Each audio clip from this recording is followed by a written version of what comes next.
Zootopia is a doomed utopia, one that if applied to any real-world standard of logic, science, and physics would collapse in under 289 days. Rising prey numbers that would boom to the billions, while predators starve in such small numbers. Disasters of eldritch nature that ravage the streets, from tornadoes to floods, and diseases that would break the biology down till there is no cells left. Zootopia as an ecosystem is truly doomed. But how doomed? What is the exact breakdown, if simulated, of the destruction we can cause by using science? What animals would survive longest, and how long would it take before nothing is truly left? Well, today, I found out. I promise you this video is not one you've seen before, being a scientific analysis of disease, prey and predator dynamics, food supplies and shortages, and the mass natural extinction that would happen simply because of their own doing. Let me explain. When observing Zootopia under real logic and ecology, we have to first look at the ratio of predators to prey already existing without any added effects of what we talk about in this video. Predators are only about 7% of the population in Zootopia, which isn't that crazy actually, as most predator populations in an ecosystem is between 1 to 10%. The actually crazy thing is A, the removal of hunting, and B, the actual prey and predator dynamic and the real numbers behind these percentages.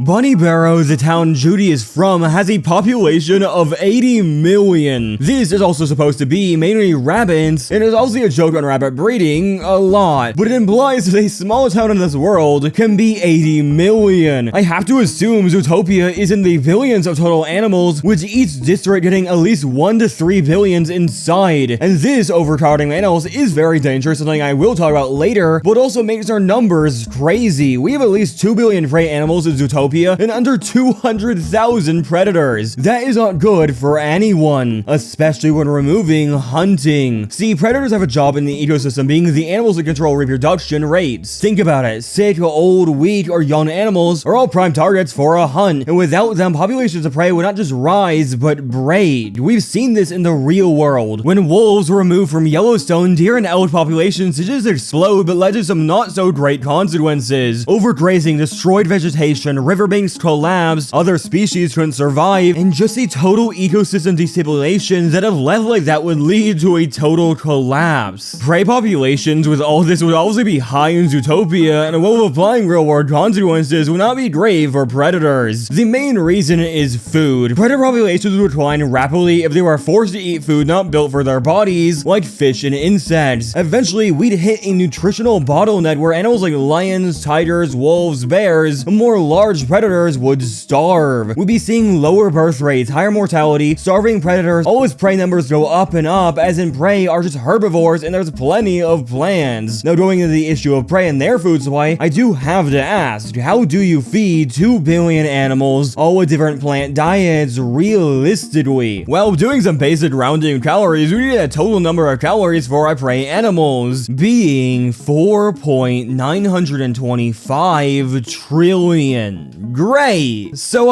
that's a lot of plants being produced, a lot of farmland, really. It's just not physically possible. You would need over 600 billion acres of farmland, which is 16 times the square feet of the earth. All of it. So, yeah, it's just not possible, and we really don't even see farmland in this world, so all I can assume is it's hand-waved away as fiction in universe, and when given our reality filter, makes Zootopia truly doomed. But with that, I'd like to go into the problems the Zootopians created themselves, being the climate walls, and how if collapse would destroy them all in a mass apocalypse. Let me explain. But before I do that, how about you do something for me? It's very simple, I promise. Simply push that subscribe button if you like that, maybe turn on notifications. But really, it would be very nice of you. I've undermined the idea in the past and felt it silly, but apparently asking people to subscribe actually works. So if you like the video, and getting more videos since I'm trying to do the insane task of 3 videos a week, it would be great if you subscribed and just watched. Either way, back to the video. The one thing to look at here is that Zootopia is a utopia city in such a way that if moved into the real world, the city collapses literally physically. The city is built through giant districts with walls that divide them into climate sections. These walls seem to have some kind of heating effect, and Zootopia itself has a simulated weather system, frozen ice caps, and literal deserts. To go over the effects of the collapse, we need to understand what we have to start with. For example, the climate wall on the Sahara side seems to have some form of heating effect on its area, but on the other side, the tundra section, is cold air blown inside. The rainforest and tundra section are also divided by a literal mountain range that doesn't have any clear effects like heating, so I don't clearly know if it's man-made or the city was made around it, as well as the first climate wall. There is also a sprinkler system in the roof of the rainforest section to create man-made rainfall simulating weather. There isn't an actual clear rainforest and downtown sector divider, with a natural transition of tree types. Now, if these systems fell apart, there would be death. A lot of death, really. For starters, we got basic issues like the heating and cooling system in Sahara and tundra districts turning off, the humidity and rain generators in the rainforest stopping, and the pressured air generators that create fade wind breaking. All of this is very bad for our Zootopia city, will be the equivalent of turning off life support for a very old, dying man. In the first 2 days, we'd run into a simple problem, the air masses for each area being in a way incompatible, with some being dry, low humidity, with others being cold and dense. So, when these areas become, well, not contained to themselves, when we get a mixture of very different types of air, bad shit happens. The tundra air, for one, would flood downwards, like a giant waterfall of cold air that would spill into the rest of the city. Meanwhile, the desert air would vent upwards into the rest of the city. During all this, a massive amount of rainforest humidity is spreading throughout the city, and in return, creating constant massive storms, hurricane-level winds, and manic temperatures that swing and would kill tons of species that rely on certain temps. So, not very good. To be honest, all these air effects alone could destroy this city, but we're not done yet, as we haven't even touched the actual effect of the districts losing what makes them districts. First things first, the rainforest would die. This would happen in the first week, really, as without the very specific magical climate technology, the district would just fall apart. See, tropical ecosystems are the least stable ecosystems on the planet because they need constant humidity, daily rainfall, and a stable temperature range, and no real seasons. Now, without the sprinkler system, these things wouldn't be possible. The humidity would plummet, leaves on trees and plants would lose water, plant stomata, which is basically their mouths that they use to photosynthesize, would straight up close from the lack of water, and just very bad things. The rainforest would basically enter a drought in only a week, and that would severely affect the animals. Well, obviously this is not a rainforest that is lived in by animals that hunt and eat the plants. We can assume these plants are used for food for some of the animals, at least in this district. This means the herbivores would begin starving, and predators in return, as once everything goes savage, the small numbers of predators would start eating the prey, but once they're gone, they'd start dying out too. This is the first district that dies off, literally purely for just the climate walls collapsing. The next district to die out is gonna be the desert. Why? Well, the huge temperature swings I mentioned earlier would very much freeze this hot, dusty district. See, the reason deserts work is they are so large and open, they have land to act as a buffer for temperature swings. But Zootopia's desert is much smaller and again artificial in temperature, airflow, and the removal of weather events like rain. Once the temperature control stops, we get extremely hot days and extremely cold nights. This could make a 50 to 70 Fahrenheit temperature swing per night, giving heat strokes to the animals in the day, then freezing them in their sleep. And with that, we have our second district that's facing mass death. Great! Now, in a similar vein of temperature, we got the Tundra District, or better known as Tundra Town. We already know this district functions purely because of artificial generations of snow, ice, and cold air, and basically a giant freezer that we just unplugged. So with this, the first obvious things would be ice melting, snow disappearing, and animals who rely on the cold dying. But the bigger problem is the literal citywide flood. When the ice and snow melts, it would cause mass flash floods in the other districts, which would, well, destroy a lot. The ecosystems being flooded would drown a bunch of animals, buildings, and collapse other infrastructure. Now, inside the tundra, you get its own fun brand of havoc through obvious humidity spikes, temperatures rising, and a breakout of mold and fungal thriving in the basically swamp-like district. Our cold-adapted animals like polar bears or penguins would now face diseases, overheating, and even parasites they have no defenses for. Now, moving on from just the basic what happens inside the district, the mass cause of all these weather-related events on Zootopia itself would be very crazy. First off being the Roto Megastorm between months 2 and 6. This is because the city is basically one biome of high humidity, heat, rotting rainforest, massive still water, and a variety of different winds at different temps, speeds, and densities. This would create a climate dominated by literal massive storms of death. Along with that, flash floods, possible tornadoes, and fires from lightning would tunnel down the streets and through the animals. And with that, we are done with weather climate district analysis and can move on to something very deadly, but not in a normal physical way like floods or heat, but biologically. Let me explain. Because Zootopia is a mixed society of animals who don't have any issue with getting close, diseases, especially communal ones that spread in close proximity to other species, in say a zoo, are going to be very common in Zootopia. See, real-world diseases in zoos are sought by the existence of quarantining, species separation, and just being a zoo. But they still get them because of how many animals they got. Now pump that up by 1,000,000 and remove all the helpful things to stop disease, and you got Zootopia. One disease that would affect a lot of animals here is tuberculosis, which is one of the worst threats a real-world zoo can face, and of course, Zootopia. This disease affects elephants, big cats, deer, cattle, and more. Now, this disease is spread through breathing, coughing, and just sharing the same air. So, yeah, these animals are definitely getting it. They're literally so close together, their chance it wouldn't spread would be impossible, and that's very bad. Why? Well, TB spreads through the lungs, eventually bloodstream, that can kill the brain itself, and it's very much fatal if left untreated. So, it's deadly. Great. Now, the next disease would be influenza, as it spreads through tons of animals in Zootopia. Well, we don't have avian animals, we do have pigs, seals, tigers, and a ton of other animals that do get it. So, yay, more deaths. See, originally I did plan to just keep running through diseases, but that feels redundant, so instead, I'll quickly rapid fire them and what they do. First off, rabies, because obviously, this is going to be transferred mainly by saliva, as biting and just attacking doesn't happen in the civilized Zootopia world. Though if a total collapse happens, I can assume there will be violence. We've already seen what happens when rabid animals happen in Zootopia, so just use that as a base and multiply it by like 1,000,000. Next things next, we probably have one of the deadliest diseases, as the acts as an airborne disease that can spread through, well, air. This is called the Q fever. It is carried by basically farm animals, transmitted by just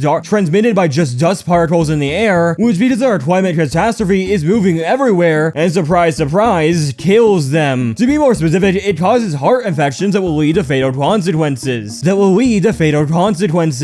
the final disease I'll mention isn't truly a normal disease, but just the reality of what else lives here. Parasites. Whether it's tapeworms, roundworms, fleas, ticks, or deadly parasites caused by the mass apocalypse we get from the climate walls, they will rampage Zootopia and infect and kill billions. Now, to end things off, I want to take all our problems, scenarios, and just stuff them into one simulation and the inner workings of the total collapse, and see the exact month-by-month breakdown till this city is rumble. We're beginning with a total population crisis, starving predators, no food, an artificial climate system that right at the start of this would fail, tons of diseases, and just a plethora of angry, hungry, violent animals all together. Let's begin. Day 1 through 3. The moment the climate wall fails, air masses begin to mix. The cold tundra's air specifically will freeze over the city as hot desert air rises and fights against it. Meanwhile, rainforest humidity will be mixing and flooding every street till hurricane level winds are tunneling and shattering every building window and blowing pigs through the air. Suddenly, skies are painted in thunder and lightning, and every hour is jumping between 40 to 80 degrees Fahrenheit. Any animal that relies on colder heat would begin dying immediately, whether through freezing or overheating. The certain animals I can name are going to be small, tropical, desert, tundra, and especially elderly animals. Now, through day 4 to 7, the rainforest is dead. The plants stop photosynthesizing, dry out, and fall as the rain stops, and barely a week in, this world of beauty and green is the desert of dust and bones. All because these animals didn't think of the science. Now, with this, that means herbivores will begin starving, as the rainforest is one of the only places that has food for them in the first place. Going to day 8 through 14, predators would begin starving, and well, obviously you would think they would just start hunting prey animals, but they are currently dealing with way more immediate issues like malnutrition, organ issues, and just internal biological problems that when applying logic would make them drop dead. Now, day 15 through 30, the first big weather issue would come out, being a megastorm season for Zootopia. This missed climate problem from the collapse of the walls would basically make a permanent superstorm generator from the insane water, air, and temperatures. So we get flash floods, buildings falling down, the actual infrastructure like sewage systems just falling apart, and more. This all means parasites, diseases, insect explosion. When the city falls apart, these things come out, and by the end of the first month, not only are these animals starving, drowning, but also being eaten alive by biological killers. Great. Now jumping ahead through months 2 and 3, we get the true issue. There's no food, and while any stored food or maybe imports from elsewhere are probably dried up by now, and we're entering a citywide famine. The remaining predators would give in and eat prey, but with the population imbalance, they're not in a great place to fight really. In month 3, we get a true extinction from most large carnivores who can't survive in this world, which means we got basically no apex predators by 90 days. Through months 3 to 6, we are now entering the worst problems though, disease. With this overcrowding of starving, stressed, and very different species, we are in perfect condition for a widespread pandemic of TB, influenza, rabies, and a literal daily total of hundreds of millions dead. Yeah. And we are now in the end game. 6 through 12, we are having flood crises, landslides, mold outbreaks, and a prey population crash. Remember how I was saying was booming? Well, not anymore, because without plants, crops, predators, and any infrastructure, herbivores are dying out in great starvation that they can't even escape in their great numbers. And by day 289, there is truly no saving this city. Is everyone dead? Well, no, that will probably never happen. Is there any hope of rebuilding though? God, no. Is everyone truly scarred, hurt, starving, and basically dead? Oh, very much so. And with that, we have analyzed and truly figured out everything we need to understand the true doom of the city, why it should never exist, and how, in a way, it's all their fault. Okay, so I'm gonna do something a little differently here. Usually I just copy and paste the same, please go to the next video and playlist right here at the end of my videos, but most people don't make it down here anyway. So if you have, you probably just like hearing my voice, are a subscriber already, or are most likely asleep. For the awake viewers, I'm gonna ask you a question. Do you want videos that are more relaxed with less of a YouTuber voice like the one I do in these videos, or do you really like the YouTube voice and how I'm kind of dramatic in my videos? I've been wondering it, and I've gotten comments about it on both sides, so I wanted to just ask people who actually watch all of these videos and what they think. So if you have an opinion, just comment right on this video. There was also a lot of content for this video I didn't end up including, like on Zootopia's climate walls and why they would fail in the science of them, but that felt like it was becoming an entire video on its own. So if you want to hear a video about the climate walls specifically, also tell me in the comments. Either way, there's a playlist on screen. It's been there for like a minute. Click on it, please, and like this video and subscribe. Okay, see you in like a few days if you're watching this at the time of recording, and watch all my videos. Okay, bye!